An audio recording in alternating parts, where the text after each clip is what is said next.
Chapter 33.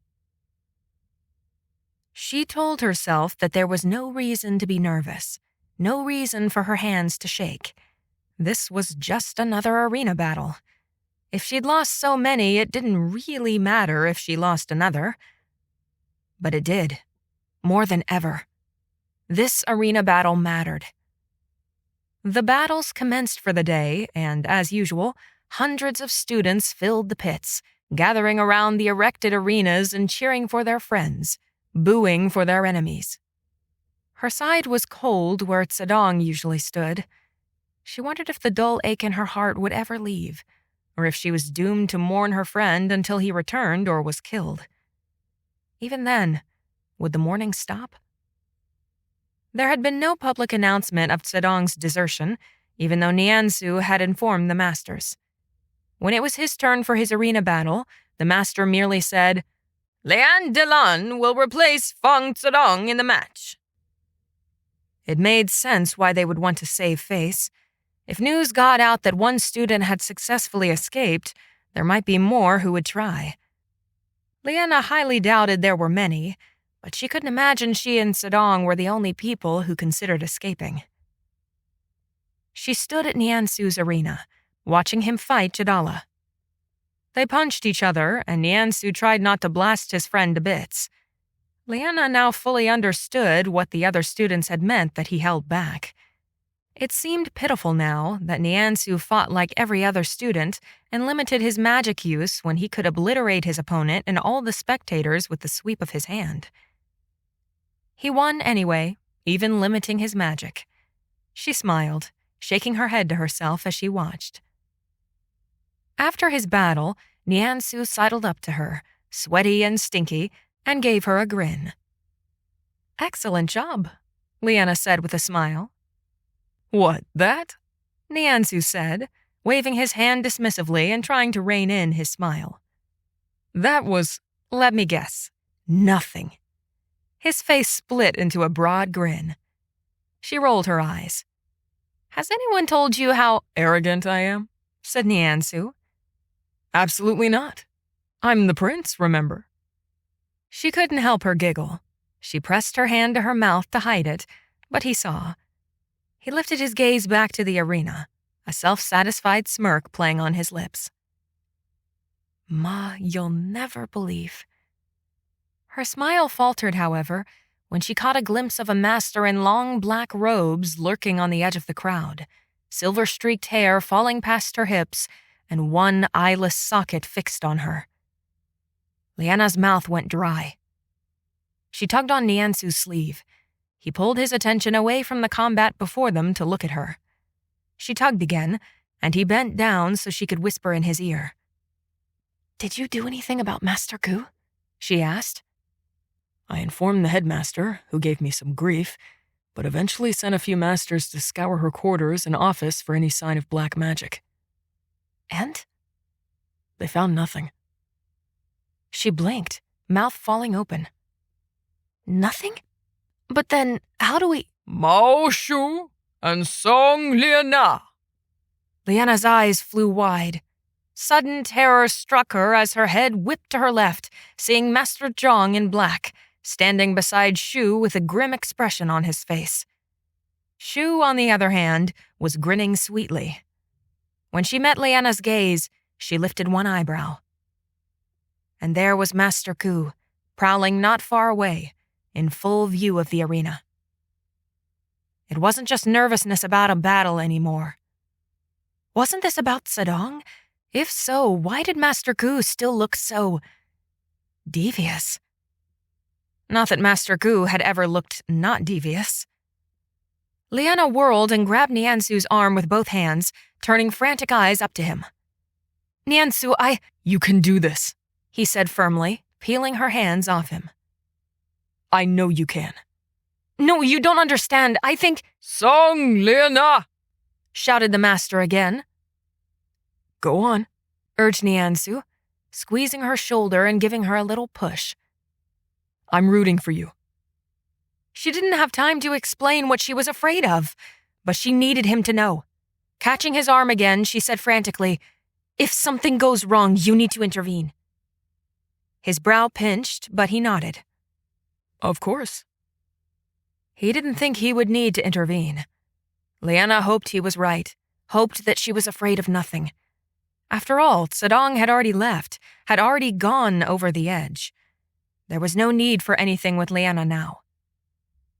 Setting her shoulders, she walked to the arena as calmly and confidently as she could, even though she felt like she was walking to her own funeral.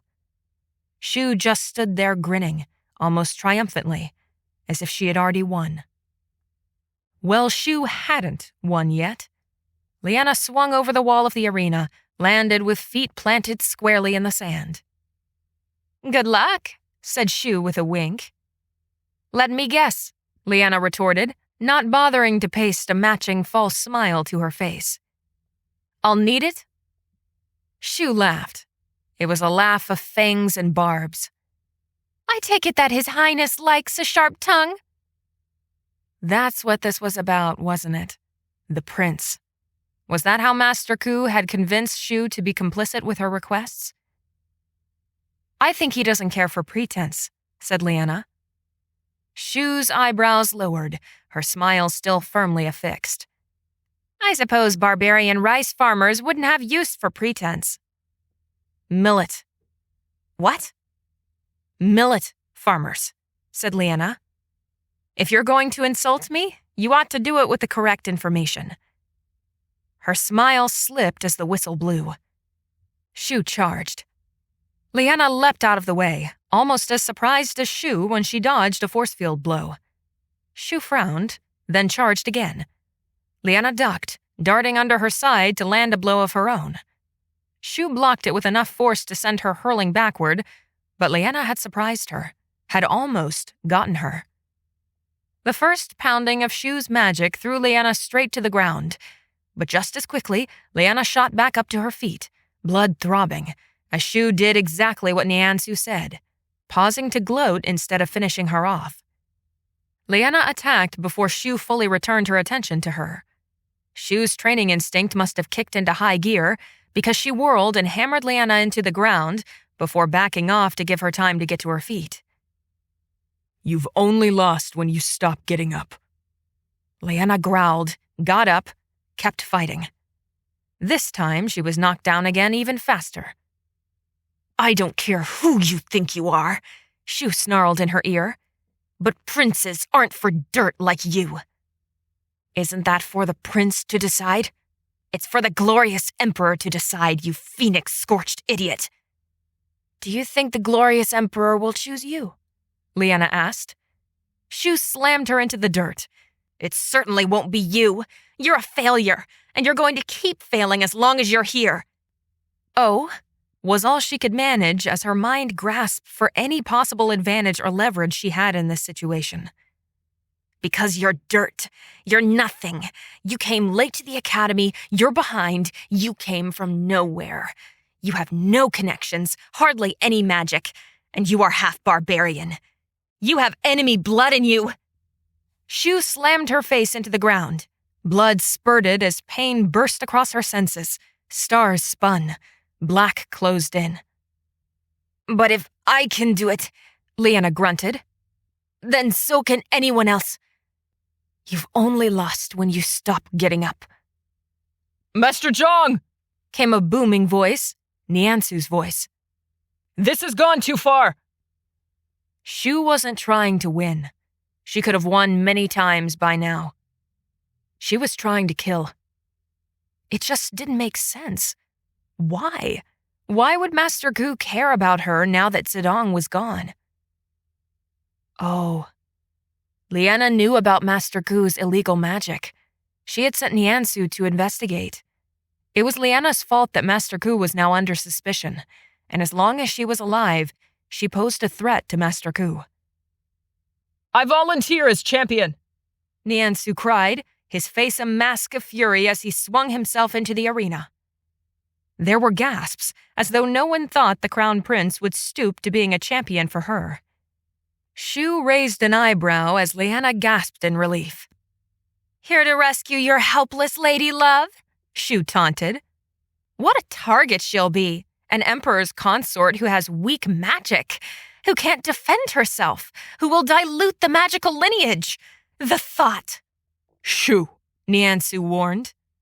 Is this what you want? Shu continued, furiously gesturing at where Liena lay bleeding on the ground. This? Will you always be there to rush to her aid, Highness? Can you protect her from every danger she will face? Nianzu's hands were fists, smoke curling up from between his knuckles. Suddenly, Liena's heart shifted in her chest. She looked down at the blood pooling around her, felt the ache of every muscle in her body. She looked up at the prince, standing ready to defend her, ready to do anything to protect her. Past him, Mao Shu. This wasn't just about Shu. This wasn't just about arena battles. Shu was right. What about when Nianzu wasn't there? She chose to stay at the academy instead of run away with Zedong. She chose to be here. Right now, she chose not to give up. She swallowed salt and blood, trying not to groan or wince as she pulled herself up. She wiped her nose on her robes, refused to balk at all the blood. No, champion, Liena managed around a cough. Nianzu turned, his face twisted into one fierce mix of anger and bewilderment. What? She grabbed the edge of the arena and hauled herself up to her feet. No, champion, she repeated, louder. But Nianzu started to protest. No, she snapped. I will do this, succeed or fail, on my own. Live or die. Very hesitantly, Nianzu left the arena, but she couldn't mistake the pride mingling with the worry and fury on his face. Shu had both eyebrows raised, a disbelieving laugh bubbling from her lips. You want to keep going? By all means, let's keep going. She cracked her knuckles, never once taking her eyes off Liena. Liena didn't flinch. You can do this, said Nianzu from the side. She didn't turn, couldn't spare any focus for him. Yet his words warmed her heart, bolstering her courage, fusing strength back into the fibers of her being. This time, Liena was the one who charged first. Surprise flashed across Shu's face. Instinct kicked in, however, and she threw up her force field. Liena anticipated it. She wheeled to a stop before she smashed into it, instead pounding with all the fury, all the blazing passion of her soul onto the force field, right where Shu's face was. Over and over. 5 seconds. Shu must have realized what she was doing, because the force field vanished and Liena's weight fell forward. Shu grabbed Liena's ankle, yanking to pull her to the ground. Liena caught hold of the fence, kicking backwards so Shu had to let go or lose her teeth. The cheers were thunderous, Liena realized distantly. Were they rooting for her? She charged Shu again, refusing to give Shu a moment to breathe. The girl twisted, bringing her hands together to create another force field. Liena faked her out, luring her into trying to smash her with a force field. Liena took her narrow window, dodged to the side, and struck Shu square in the nose. Shu stared, stunned. Liena didn't stop. She landed a solid kick to Shu's knee and another to her ankle, forcing her leg to buckle. Shu flailed her arms to catch her balance, and that reprieve from the force fields was enough for Liena to knock her to her knees, then leap upon her back. Frantically, she yanked Shu's arm back, twisting it up hard behind her. She leaned all her weight on the larger girl, fought how Shu tried to get her hands together. Just a few more seconds. Sweat poured in rivulets down her face, mingling with her still bleeding nose and Shu's blood. Liena ground her teeth, shifting her legs when Shu tried to buck her off. If she could just hold her. 3, 2, 1. Shu gave a mighty shove, crying out in the effort. Liena gave her own cry as Shu wrenched her hand free, but Liena used her free arm to smash Shu's head into the dirt. Winner! Cried Master Zhang. Shu and Liena both sagged, the latter on top of the former. Thunderous cheers split the air, so loud Liena almost couldn't hear the master's proclamation. "The winner is Song Liena!" She gasped, sliding off Shu, not believing her ears for a minute. But then she was surrounded. Students in white jumped into the arena, running so fast toward Liena that she was suddenly terrified for her life yet again. They surrounded her, shouting and patting her back, shoving her shoulders like they were comrades. "You did it!" they cried. "You beat Shu!" "I've wanted to see someone beat Shu like that for years." "Best fight I've seen all term." Then arms swooped her up. She yelped, coughed, and then gasped in relief when she saw it was Nianzu. She wrapped her arms around his neck, glad as he swung them both out of the arena, out of the rushing throng of people. Looking at his face was like looking into the sun. It was so bright she almost couldn't bear it. "You did it!" he hollered, laughing and beaming. "You did it!" Though her eyes were half swollen shut and she still tasted blood on her lips, she grinned. Her lungs felt like they might explode from the sudden rush, from the thrill that burst through her veins. "I did it," she said, laughing incredulously. "Now, if you hadn't given me that little break—" "Don't start making your victory anything less than what it was," he said sternly. "You won that fight, against all odds. Now I'm taking you to the medic because you sure took it bad. But first..." He shifted his grip on her, leaning down toward her face. "Wait!" she cried. Quickly, she swiped her sleeve across her lips, wiping away the blood. What an unromantic thing to do before... Nianzu snorted, then spun so they faced the cheering throng of students, the masters trying to corral everyone back into the scheduled lineup. With a devilish grin at the watching students and another at Liena, he leaned down and kissed her. The cheers were deafening. Nianzu seemed to take that as encouragement to keep kissing her. She made a little sound, trying to push him back. When he did, she pressed her sleeve to her nose. "It's bleeding again!" she shouted over the din. "To the medics!" he cried.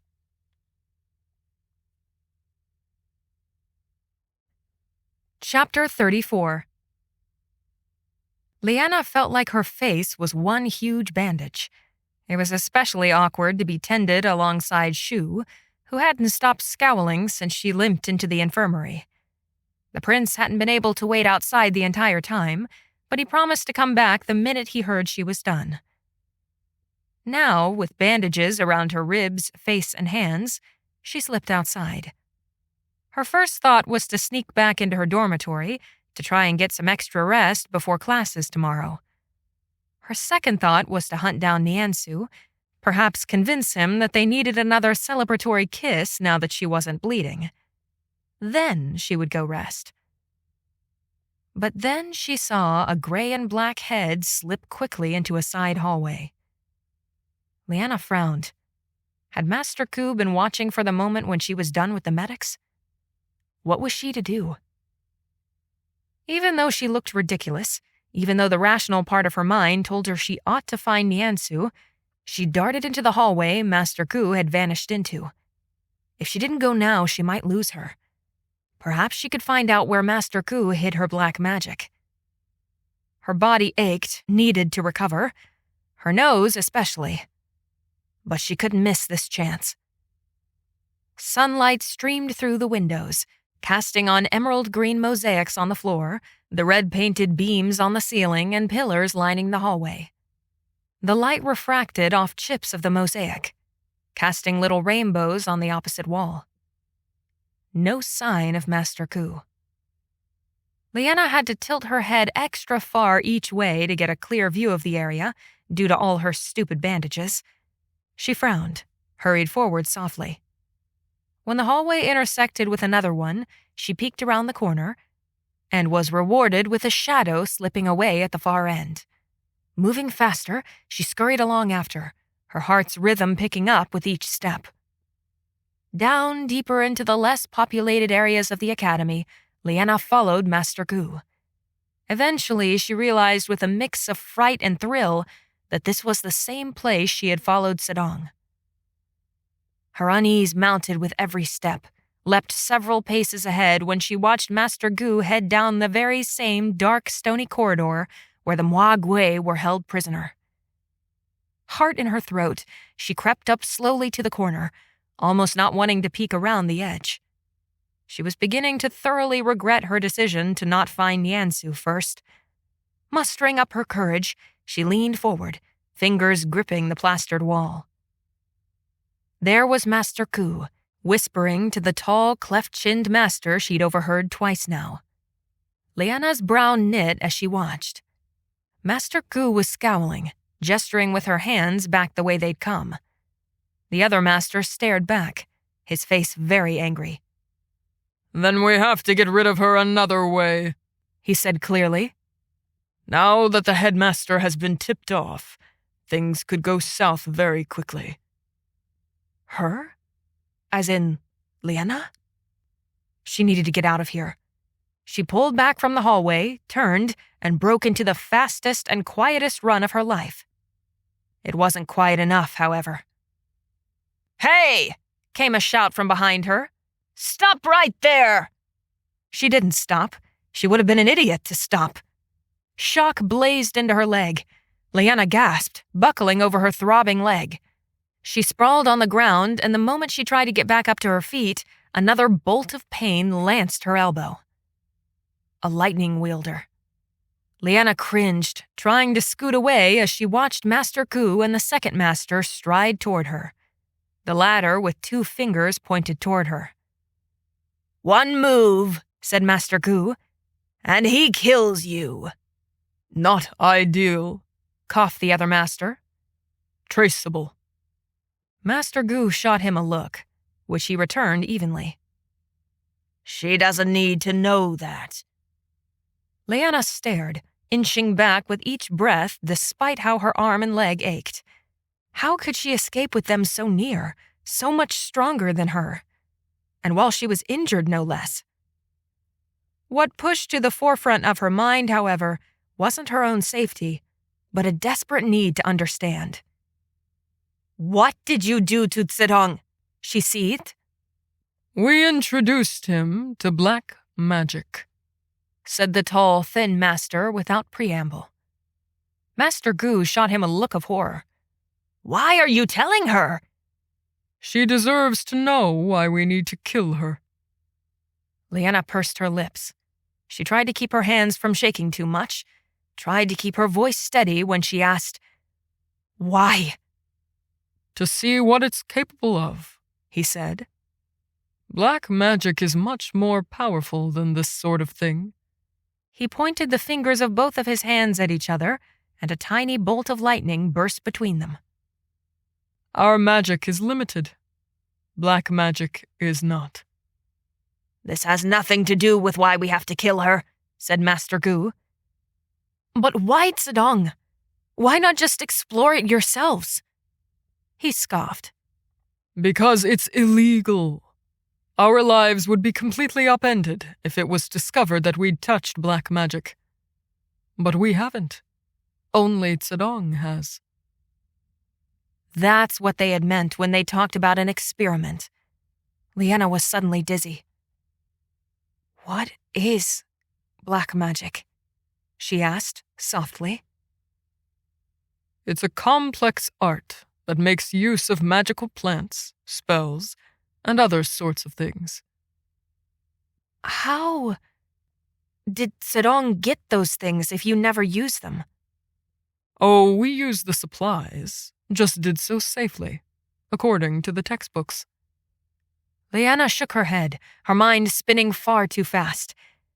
But why do you want to know about black magic? Your lightning seems to work just swimmingly." "It's limited," said Master Gu, snarling. Her eye socket looked especially garish in the weird play of sunlight and shadows in the hallway. "Some of us are tired of always being defined by our limits. Just think what we could accomplish if black magic became the standard. Jennings High would be undefeatable." There was an underlying tenor to those words. It almost made the unspoken ones even louder. Then I will be undefeatable. Liena stared into that eyeless socket. Then she screamed as loud as she could. "Do it now!" said Master Gu to her companion, tossing him something. Liena realized with horror that it was a ring of keys. He caught it and sprinted toward the Mwagwe dungeon. "We may not be able to kill you," said Master Gu, already breaking into a run. "But we can ensure your death." An explosion of bells rent the air, coming from the dungeon. The sound was so strange, so deep and musical, yet so wild. Untamed. Liena had never heard that sound before, but she recognized it from her classes. Horror swept her from head to toe, and she was desperately scrambling to her wobbly feet before she could scream again. But the second master rushed past her, sprinting faster on his 2 good uninjured legs. He beat her to the entrance to the hallway, tossed her the Mwagwe keys, and slammed the 2 great doors in her face. A thump sounded on the other side, the bar falling into place.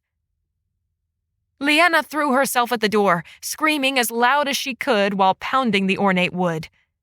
No matter how hard she shoved, it wouldn't budge. Not even an inch. She whirled just in time to see a mighty 4-legged beast clomp out of the dungeon. It was the color of sapphire, glittering scales lining its deer-like body. Hooves clacked on the mosaic floor, its antlers scraping the ceiling beams. Fire spattered out of its mouth, down its golden beard. Liquid black eyes scanned the room as the beast clomped 1 cloven hoof, shaking its molten mane. A Qilin. Liena couldn't move, couldn't breathe, couldn't do anything except stare at the achingly beautiful monster that was about to kill her. More fire came from the dungeon. The Qilin snorted in irritation, the sound both horse-like and bell-like simultaneously. It stomped its hooves as a much smaller, much more sinuous monster burst into the hallway. A ruby-red dragon, just like the one she'd seen on the hunt. Her throat was dry, her entire body shaking. Her life flashed before her eyes as the edges of her vision darkened. She saw snatches of when she was a child, farming and Lao Lao and her parents, saw bits from the academy, saw her last kiss with Nianzu. No. Did she beat Shu to die like this? Absolutely not. She was scouring the room for an escape when a shrieking cacaw split the air and a firebird soared free. She didn't have time to process its terrifying majesty before she swept up the keyring and ran to the nearest window. Her movement was all it took to make every pair of Mwagwe eyes land right on her. She climbed onto the sill, fumbled with shaking hands, only to discover there was no latch. The phoenix shrieked again, flying around the room as though trying to escape. Its flames caught on the ceiling, smoke billowing as the fire grew. Liena glanced back to find the Qilin's eyes set on her, its antlers lowered as it pawed the ground. "Phoenix-scorched window!" she cursed. She threw her entire body weight into the window. Her bandaged head rattled from the impact, and though she heard a crack, it didn't break. Liena! She startled, turning just in time to see Nianzu burst out from the dungeon hallway, the fire in his palms mingling with the blazes around them. Liena! He cried. He ran toward her, his handsome face soot-smeared. She nearly wept in relief, gasping and sagging against the window. The Qilin charged, and realization hit. "Fuck spirit," she gasped. "Not Nianzu.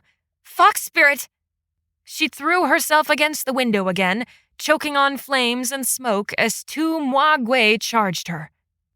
It shattered, and she fell through. Chapter 35. She rolled when she landed, everything in her body aching. There was blood. She must have cut herself on the splintered wood. No time to worry about that.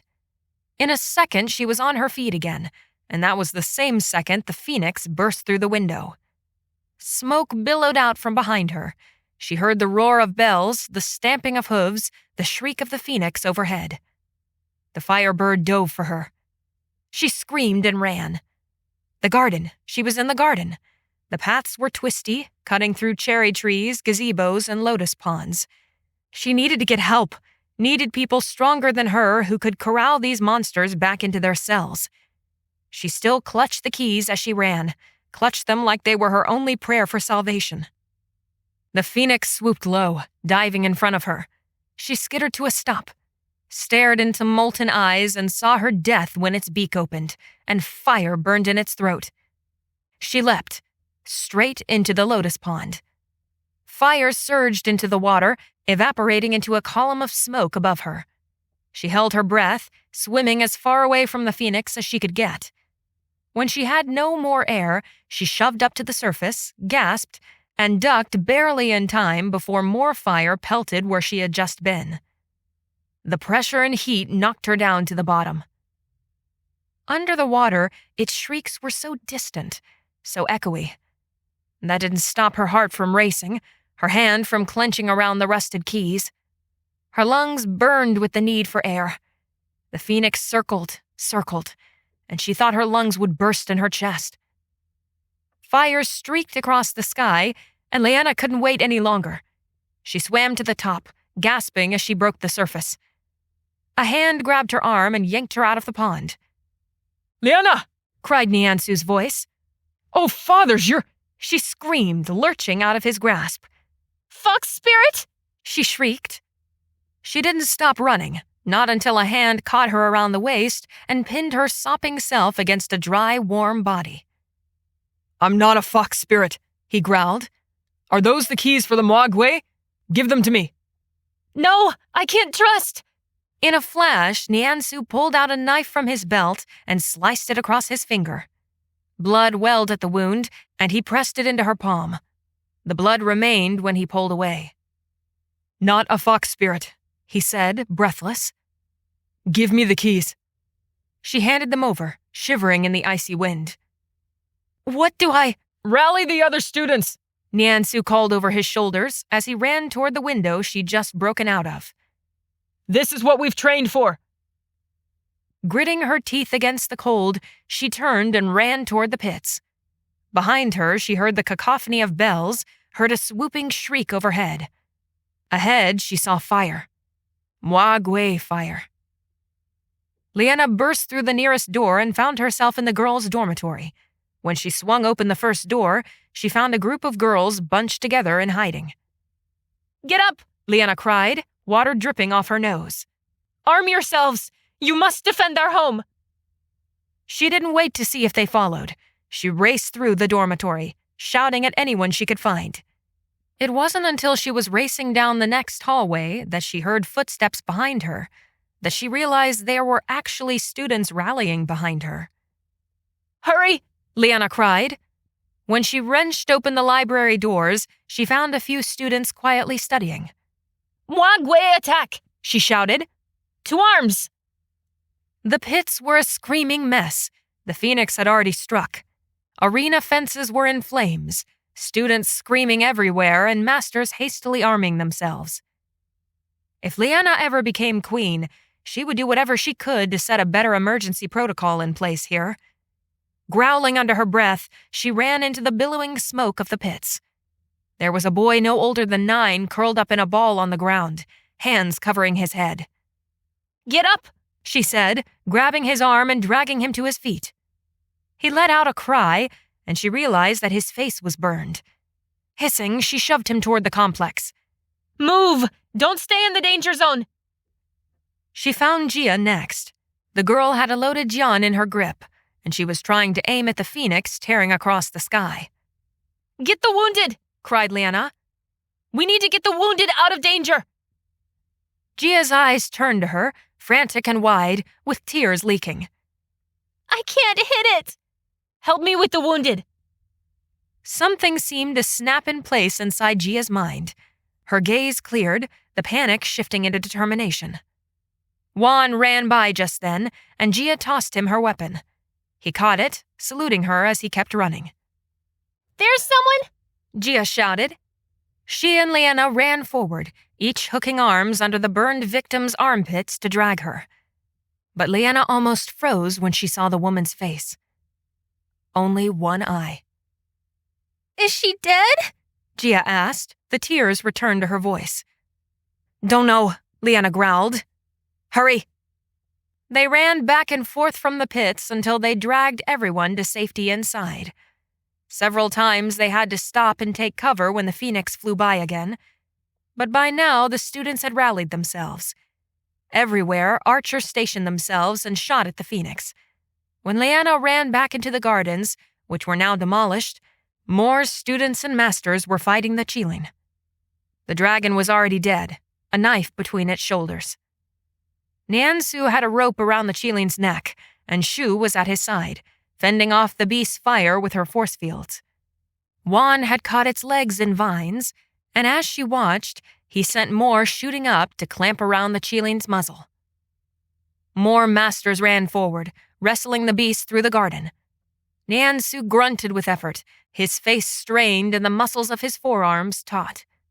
Sweat slicked his jaw, and he let out a cry as he pulled hard on the Qilin's bonds. Wan had more vines wrapped around it in another minute, and nearly a dozen masters and final-year students surrounded the monster as they pushed it back through a broken doorway to the dungeon.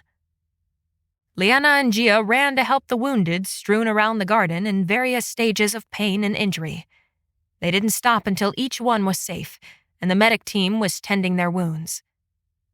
When she came out, the wind frigid and merciless on her wet clothes, she was just in time to see Nianzu and Wan stumble back through the doorway, followed by more, including a battered and worn shoe. Nianzu turned a rueful smile to Wan, both sweating hard and panting. They clasped forearms, Wan returning the smile with a gasp of relief. Nianzu turned and gave Shu a hearty pat on the back. Well done, he said. I still have a head because of you. Then his eyes lifted, scanning the area. They landed almost immediately on Liena, and he broke into a run, dodging around burned trees and straight up leaping over one of the ponds. And you, he said, reaching her and drawing her against his chest, wrapping his arms around her shivering body. Well done. Best commanding officer I've ever had.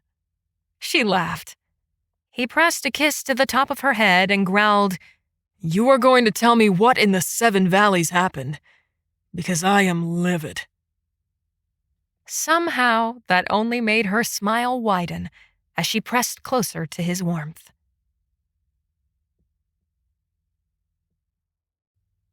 Chapter 36.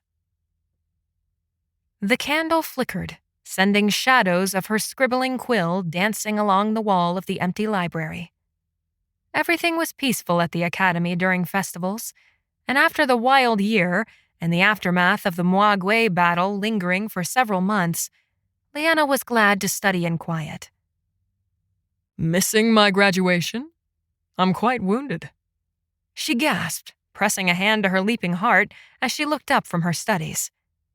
Nianzu was leaning against one of the bookshelves, arms crossed over his brilliant red graduation robes, candlelight playing on his smiling lips. A pang of sadness hit her at the sight of those robes, knowing they meant he wouldn't be here at the academy with her anymore. He had more princely duties to attend to now. I was there, Liena insisted, pushing those thoughts away. I simply couldn't stay for all of the festivities. I have too much to do. This magic theory class is killing me. He glanced at the paper before her, raised an eyebrow, and then said, Want help? She chewed her lip, opened her reference scroll, and dropped her chin between her fists, propping her elbows on the table. In a few swift, long-legged strides, Nianzu was kneeling by her side and peering over her shoulder at the parchments. It won't make sense, Liena growled. It doesn't seem to matter how long I study. In truth, she was too distracted by the thought of going home next week, of finally seeing her family again. She could hardly wait to tell them everything that happened. The events of this last year crowded in her brain, filling every nook and cranny until she could hardly read the assignments before her. Sometimes it was also difficult to ignore the empty seat across from her. Nianzu leaned closer, tugging the scroll more his way. Oh, Dadong theory, He said aloud, chuckling. I struggled with this too. I think it's stupid that we have to learn this. It has no practical implications. Not unless it's proved true, Liena said. If we can determine exactly how magic is transferred from generation to generation, it could change everything. It would reshape how people marry, which in turn would change many other things about our culture. Her voice grew softer and softer as she became aware of the smile on Nianzu's face. Indeed. But this, He pointed at the parchment, is nonsense. It's only the first iteration of the theory. I'd be surprised if they developed this into anything significant during our lifetimes. Technology simply isn't advanced enough. No, she agreed. But if they don't teach us, then how will anyone know to research it further? He leaned closer, his chest almost touching her shoulder as he studied the page in front of her. Her vision blurred, her pulse kicking up several notches. His next words tumbled around in her brain, barely discernible over the hum of her own blood in her ears. Which part are you struggling with? Belatedly, his words registered in her mind. Flushing, she picked her hand up and, with considerable effort, pointed at a random spot on the page. He made another low, You're struggling with understanding the purpose of the Dadong theory? The prince said, amusement lacing his voice. But it rather sounded like a minute ago you understood that part perfectly. The blistering heat of her embarrassment sent her spluttering. I was struggling with... She trailed off as his hand, which had been planted on the mat behind her, slid to the opposite side of her. Her breath caught. Just a tiny bit, and very quietly. He heard anyway. He stilled, one hand on the mat behind her, one on the table. Slowly, his face lifted from studying the parchment before her. She felt his eyes on the side of her face as she closed her own, heat flooding her cheeks. A cool breath exhaled against her face. She shuddered as she felt the world grow warmer, warmer, as he leaned closer. Close enough to brush his nose into her hairline in a soft and gentle nuzzle. Tell me to stop.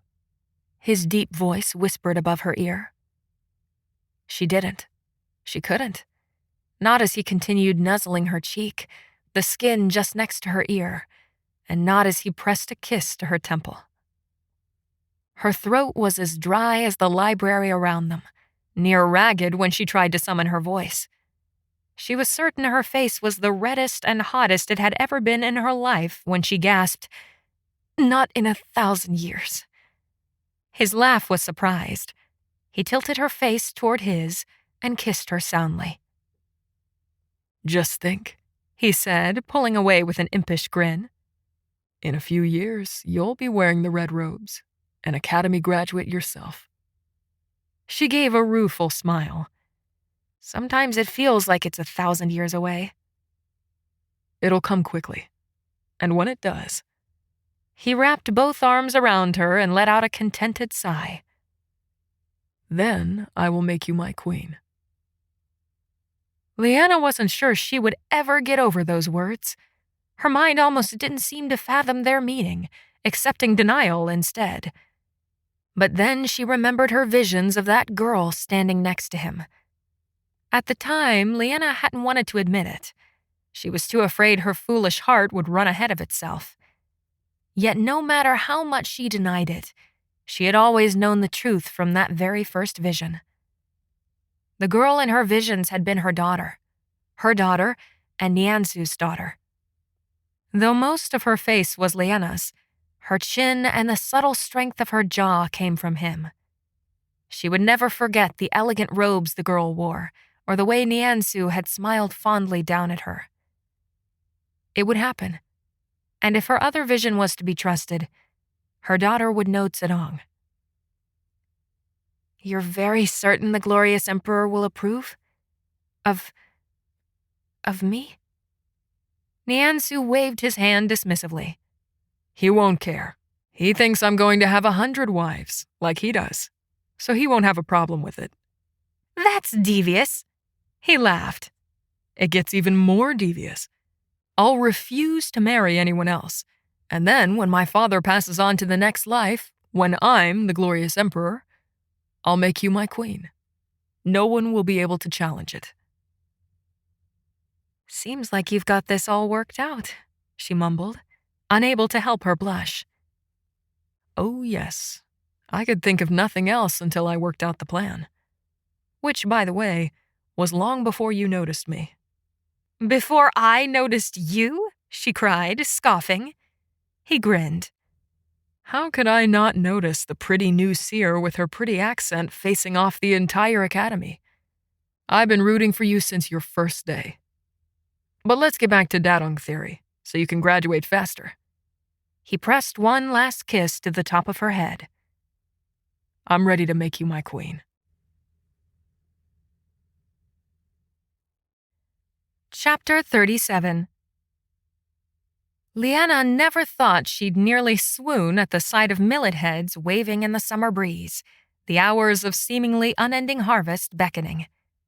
When that familiar hut came into view and she could make out the silhouette of Pa's form in the fields, she let out a sound that was something between a gasp and a squeak, and practically stumbled off her horse as she dismounted. "Careful," came the concerned voice behind her. She didn't have time to be careful. She was home. She ran as fast as she could, nearly twisting her ankle in several potholes along the way. "Pa? Ma? Lao Lao?" she shouted at the top of her lungs. Pa straightened. After him, another head popped up above the millet heads. Ma. The door to the hut swung open from a cane thwack. Pa was the first one to start running. He came hobbling out of the fields, limping on his bad hip. Ma was right behind him, shrieking something incoherent, and Lao Lao banged her cane against the door frame in her own way of expressing excitement. 1 minute, everyone felt so far away. The next, she was outside the door of her home, wrapped in warmth, dust, and the arms of her family. She didn't mean to cry, but oh, she was so happy to be home. She wasn't the only one crying either. By the time she pulled away for a breath, she saw the only dry eye was Lao Lao's. Of course.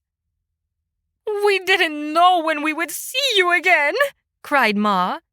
"Tell us everything." Well, a few months ago, a bunch of Muagwei escaped their prison and rampaged the academy. They were led out by 2 masters. One of them was killed in the battle, and the other was found out later because a feral wielder smelled his scent on the locks of the prison, and then he went on trial. "What nonsense are you spewing, girl?" said Lao Lao. "We don't want to hear about Muagwei. We want to hear about the men." Yes, tell us about all the young men," said Ma. I want to hear about the Muagwei, said Pa. Were you safe? Are you all right? I was fine, Pa. There were hunts and night games, and I had this friend. "Who is that?" said Lao Lao, her gums parting in a gape, white eyebrows rising high. They all turned. Nianzu strode toward them, the leads of their horses in hand. He wore his armor, his long cloak billowing behind him with each confident step. He grinned, one eyebrow quirked. Liena immediately flushed with embarrassment, realizing she'd completely forgotten him in her excitement to be home. Lao Lao, Ma, and even Pa gaped at him. "Oh, fathers bless us," whimpered Ma. "Who is this?" demanded Lao Lao again, eyes round as saucers as they traveled up and down the prince, taking in his broad shoulders, his height, and the fetching military garb. Liena got to her feet, shuffling with a scarlet face to Nianzu's side and ducking her head. Ma, Pa, Lao Lao, may I present the Crown Prince of Zhenninghai, Prince Nianzu. The shocked stillness permeated the air outside the hut, punctuated only by one of the horses snorting. Then Lao Lao fainted. Nianzu darted forward, catching her with paw as the cane hit the floor. They lowered her gently to the ground, and he lifted horrified eyes to Liena. 7 valleys? I hope I didn't. She's fine, said Liena. Ma and Pa dropped to their knees beside the passed-out grandmother, but instead of tending to her, they were bowing to Nianzu. He didn't notice, however, because he was too busy lifting the tiny, frail Lao Lao to carry her inside. Where should I put her? He said. Liena stumbled between her bowing parents into the hut. Over there, on the bed by the fire. He looked around the room, stopping short for a split second. She could almost feel his shock as he registered the one bed her family had shared, except Liena, who had slept on the floor, and the dirty, tiny abode that had been her home.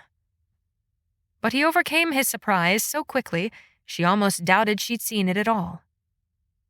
Lao Lao groaned, coming to just as Nianzu knelt to lay her in bed. Her eyes opened wide again, and she lifted one knobby-fingered hand up to touch his cheek. "Now I can die happy," she murmured. Nianzu's flush was so bright it was even visible in the dark hut. He turned away and coughed as Liena pulled the threadbare quilt up over her grandmother while trying not to giggle like an idiot. "Rest," she said to Lao Lao with a smile. "I have much to tell you later."